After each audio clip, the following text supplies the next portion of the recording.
Welcome to another Beards and Cars Showdown, and for those who are new to this series, it's put simply where we take two or more vehicles and put them in a head-to-head match to see which one is both objectively and perhaps even in some ways subjectively superior.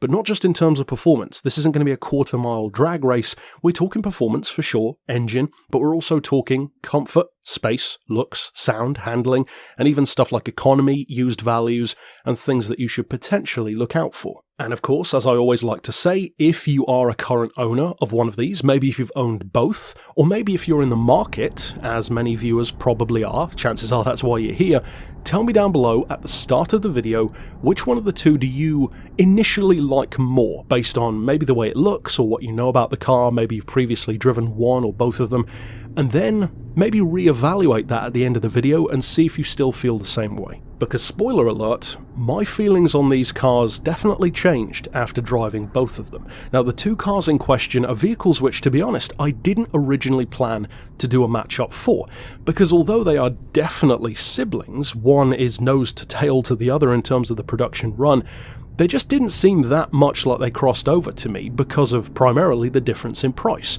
They seemed to be appealing to a different category of buyer.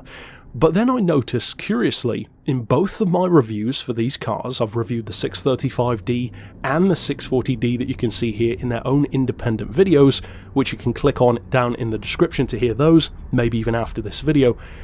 I found that they were actually getting a lot of comments about how they do compare. So that got me to thinking, well, okay then, if current owners, previous owners, potential owners, or owners of both are considering them in comparison to each other, well, why not do just that? So that's exactly what the point of the video is.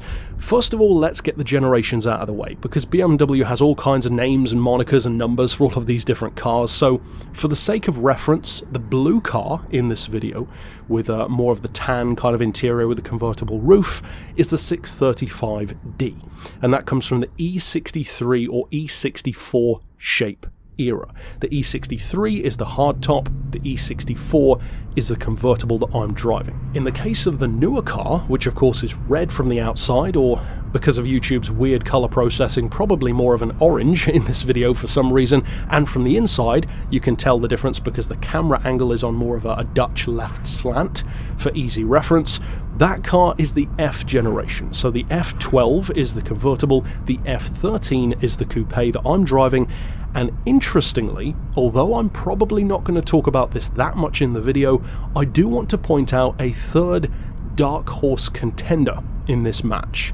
Unofficial, if you will, because we're talking about diesel GTs, and this one technically isn't, but there's a little thing called the F06, and for the uninitiated, that is of course the 6 Series Grand Coupe. And I'm well aware that we currently live in a world of 4-door stretched coupes and weird looking crossovers that don't even have a proper boot on the back.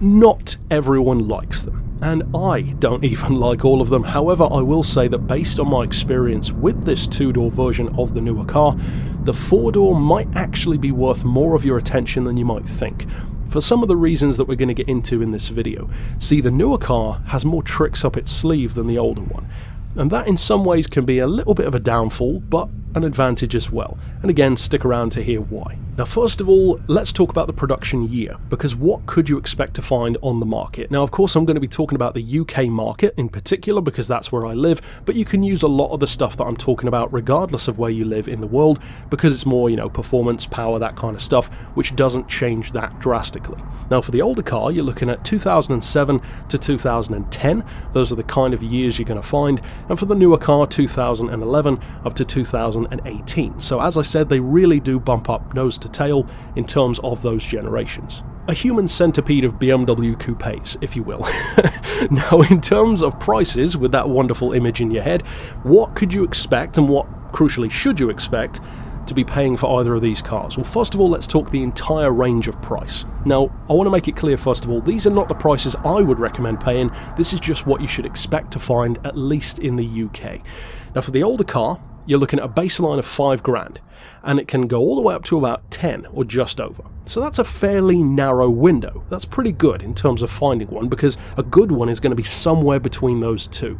Now on the lower end, 5 grand is going to be really, really high mileage, possibly even used as a beta or a daily, and let's just say probably not in ideal condition. On the upper end, 10 grand is going to get you potentially the open top version, which typically is a little bit more expensive for whatever reason, and it's going to have much lower mileage, be the later end of the production run, and be pretty nice condition. Now when we move over to the new car, it really changes up a lot. In a similar way to my comparison of Jaguar XKR prices, this one starts where the other one ends. 10 grand is bottom of the barrel, at least at the start of 2021 when I'm releasing this video, for what you should expect to pay for a 640d. 10 grand is, like with the other one, really high mileage, probably not that well loved compared to some others. It could be, but that is a risk that you need to be aware of. And just like the Jag, I would not recommend looking at under 10 grand, because if it's less, it's for a reason. Now on the upper end of the spectrum, this is where it gets a little bit crazy in my opinion. It's a great car, but 30 grand is what you can easily pay on the really high end of 640ds. And the reason why is fairly obvious. That's really late in the production run, 2017, 2018, with sometimes as low as 5 or 10,000 miles on the clock. And of course, once again, the convertible version does add into that price. Now personally, I prefer the coupes. For most of my GT cars, I prefer coupes because to me, I think they look better, it suits the lines of the car more, they tend to have more trunk space because it's not chopped off at the back for the sake of the roof storage, and also it's just one less thing to go wrong. But of course, that's your choice to make. Now, in terms of the prices that you should be expecting, well, this is where it gets a little bit better for the newer car, because it's not quite as drastic of a difference. For the older car, I would recommend looking between 6,000 and 9,000. You're going to get a good one in that kind of range. Now for me, for instance, I'm willing with my personal cars to go a little bit higher on mileage, 80, 90,000 miles, doesn't even break a sweat for me. I'm comfortable with that as long as the car has clearly been loved. In the case of these ones, 6,000 to 9,000 is going to find you a nice one, with some miles, but not 6 figures by any stretch. In terms of the newer generation, well actually it's a little bit higher, but I would recommend starting your search at 12 grand. 12 grand is really where you want to be entering, because once again you're going to be under 100,000 miles most of the time, nice condition, good bodywork, and probably pretty well loved. What about on the higher end of the spectrum though? 30 grand is still pretty crazy.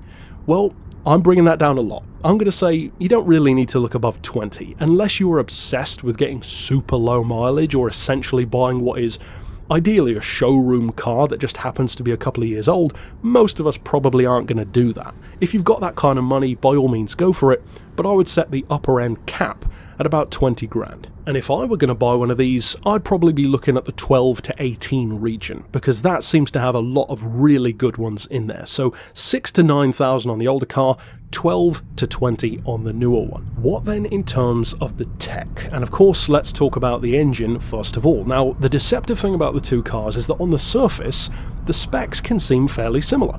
Surprisingly similar, in fact. They are both 3-litre common rail diesel, straight 6, turbo aspirated engines. Curious. But the difference of course comes in the power and the torque. Now the engines are not the same. This is not just a tuned up version of the exact same block. The older car has an M57 engine, the newer one has an N57. And there are some reliability differences there that we're going to touch on in just a second. In terms of the petrol head, or on this occasion I guess you could say diesel head specs, let's talk power and torque. First of all, horsepower. The older car is good for its time, especially around 2007 on the earlier ones, with 282 brake horsepower. Now these days, that doesn't sound quite as impressive. For its time, it was pretty good. For these days, it's more like a lower end sports car in some cases. On the newer car, it is a healthier 308. So still not exactly super bragging right material, but it's good. And we're actually going to touch on the power and torque in a slightly different sense in just a second. What then about the torque? Because it's a staple for any high-performance diesel engine. Well, in this regard, they are both fantastic, and the difference isn't as notable on paper. The difference is still fairly notable if you really think about it, but at first glance, it looks healthier on the older car. 428 pound-feet, which is 580 newton-meters, to the newer car's 465 pound-feet, which is 630. So in both cases, to really give you some perspective as to why I love diesel engines so much, both of these cars put out more torque than my supercharged Jaguar XKR does. But of course, unsurprisingly for a diesel, at least most of the time, the slight trade-off is horsepower. They tend to be lower revving engines. In the case of these cars, you rarely ever get above 4,500, even when you're using most or all of that power, and the torque of course comes in immediately, barely over 1,000 RPM, around 1,500, 1,700, and you're looking at peak torque already. So it's very accessible, beautifully lazy engines. Again, as I said in that Jaguar video, my favourite kind of engine is one that feels that it's never really working that hard, because by definition it means the engine's under less stress and chances are will probably last pretty well. And if in a petrol engine having lower revs gives you better economy, well, imagine what it can do in a diesel. Well, spoiler alert, you don't have to imagine, because I'm going to tell you the exact kind of economy you can be expecting from these two cars, and as you'd expect, it's very, very good, especially in comparison to their petrol rivals. We'll get to that in just a second though, because first of all, we're talking tax. The tax on the cars will probably vary quite a bit depending on the country. I know some places in Europe have really hefty taxes. Sometimes the car itself is a lot more expensive. So this is very much just the UK I'm talking about for this particular thing. The older car is £265 a year. The newer car is more like £165. So the difference is very notable. Moving into the economy side of things though, this is where it gets interesting, because just like with the Jags that I talked about, there is a clear difference with pretty much any car between what the manufacturer tests will produce in terms of what you can get for city, for highway and combined, and what owners say they actually get. Now, in my experience, in fact, with all of the cars that I've owned, I always find that owners don't get the same economy that I do.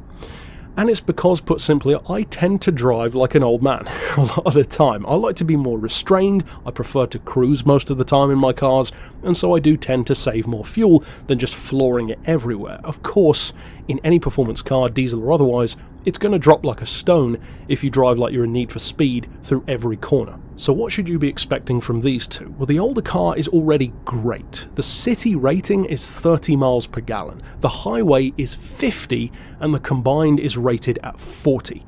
Those are really good numbers for a GT car, albeit a GT that isn't quite as quick as a modern one. Now the newer car is rated at 42 in the city, 59 on the highway, and an average economy of just over 50 to the gallon. So a full 10 miles per gallon more, despite being more powerful, way more torque, and as we'll talk about in just a second, quite a bit faster too. So what is the reality? Can you actually get 40 to the gallon out of the blue car? Can you actually get 50 out of the red one? Well, not quite, at least according to, once again, Honest John's owner feedback, because that aggregates all of the different economies that owners say they actually get on a regular basis, and of course it averages out between the lower and higher end of the spectrum. So this is not the peak economy that you're going to get, this is the overall average between highway and city driving. So in other words, the best and worst conditions. For the older car, the average owner rating is 36 to the gallon. For the newer car, it's 40. So the consistent thing there is that the newer one is still better. However, those are very different to what they say they can do. Interestingly though, the older car is truer to what BMW says it can do. They say 40, it can actually do 36 average. The newer car, pretty big disparity. They say 51, it actually does 40. But once again, bear in mind, that is averages that we're talking about. But still, in the case of both cars, that is fantastic fuel economy. 36 to the gallon is great for its time, and of course 40 to the gallon for the newer car is outstanding. In other words, that means that both of these can do almost double the miles per gallon that my Jaguar can do. The Jag's great on the highway, but in the city, again, it drops like a stone. Now, in terms of the gearbox, which of course has a hand in both the economy and the performance, they are both ZF units. But interestingly, the older car has a 6-speed, the the newer one has an 8-speed. Now incidentally, they are only available as autos, but they do both have flappy paddles as well. So of course you do at least have the choice there if you want to put your foot down a little bit more and take control. For me, I'm not really a huge paddle user, even on my own cars, but it's nice to have the option. Now then, let's talk performance, because of course this is one of the key things that you want to know about a sports car or a GT, diesel or petrol. This, I have to say, is really where that newer car sets itself apart, because the older blue vehicle, the 635d, has a very respectable level of performance for its time. Of course, both cars are speed limited to 155 miles an hour, to the surprise of no one, but the 0 to 60 on it is 6.3 seconds. Now these days, that doesn't sound as good. Back in 2007 even, that was barely quicker than a hot hatch like an Astra VXR or a Ford Focus RS. But again, it is a diesel, so people give it a little bit more leeway, and it is designed to be the more practical version of the 6 Series. In the case of the newer car, well, it really propels it into the territory that you want it to be in. 5.2 seconds is remarkably good. Not just for a diesel, just stop for a second and think how quick that actually is. The car is heavier than the older one. It weighs 1,800 kilos. My Jag weighs 1,665 in comparison, so this is a pretty large, pretty heavy car. It only has 308 horsepower. That's not all that much. Again, my Jag has 420, and yet the 0 to 60 time on this is 5.2 seconds compared to my Jaguar's 4.9. So it's barely any slower, and the reason why is simple. Torque. So much torque. And of course that's an oversimplification. The gearbox helps, the technology throughout the car in comparison to the older one all adds up to make that kind of a difference, but it really does show that when it comes to technology, the newer car is, as you'd hope, more often better. And to return to those engine specs for another second, as I mentioned I would earlier on, the reason why I say a tentative 308 horsepower or 282 or 465 torque is because even more so with the diesel engine than with the petrol, remapping those engines makes a world of difference. A remarkable difference. My own previous diesel, the Touareg V10, immediately went from a mediocre 0 to 60 to hot hatch territory. It went from standard power to R50 numbers, and it ended up having the torque output of a Viper SRT10. In fact, if I recall correctly, like 100 pound-feet more. And consistently in these cars as well, you're looking at crazy torque numbers. I'm talking like Touareg R50 levels of torque in the case of the newer car, and even the power itself is notably improved as well. In the case of the newer car, for instance, a remap is going to give you, I believe, something like 510, 520, maybe even 530 pound-feet of torque, and like 320, 330 horsepower. And of course, when it already does 0 to 60 in 5.2, that's going to get even quicker, so you should expect maybe a 5-second dead 0 to 60 time, perhaps even 4.9 with that kind of torque. And as great as that would be on the newer one, I would ironically say it would be the older car that would benefit even more from that remap, because it would take it from the reasonably good 6.3 seconds to probably under 6 seconds. Imagine this car with more like a 5.8 0 to 60 time, and that's not outside the realm of possibility by any stretch, thanks to a remap with more power and more torque, and to boot, better economy as well. So you could actually exceed those manufacturer numbers and get more than an average of 40, more than an average of 40 in the newer car as well, maybe even closer to the 50 that they say it can do, and of course on the highway, probably even beyond. Now I also mentioned earlier on, of course, the engine differences when it comes to reliability, and this is one of the things that does need to be noted about the two different cars, and this comes mostly from comments and messages from owners who have dropped very valuable information in the comments of both of these review videos. So once again, be sure to check out those two videos after this one to get even more of an insight. In the case of the newer car, as you would assume from better, newer, more refined and more technical, advancement in terms of engine technology, it is more complex, which means that if it breaks, it is going to be more of a pain in the backside to fix, and chances are more expensive as well. Plus, from what I've heard, the older 635d does tend to be more reliable. Now, I don't want to paint with too broad a brush there. A lot of people will hear me say the older one's more reliable, and immediately they'll think of the newer one as being like a Maserati that's going to break down every 5 minutes. That's not what I mean at all. Both cars are very, very well engineered. It really is a case of what I mentioned earlier on. The older car very much feels analog in all of its approach. The newer car is very much so a digital age vehicle, even down to the heads-up display, which is digital. That comes with some amazing advantages, but also some drawbacks, as with most things in life. The drawbacks are it's more complex, more fiddly, slightly less reliable, you could say. Maybe some would say a lot less reliable. I haven't been an owner of either, so of course I can't say for sure there.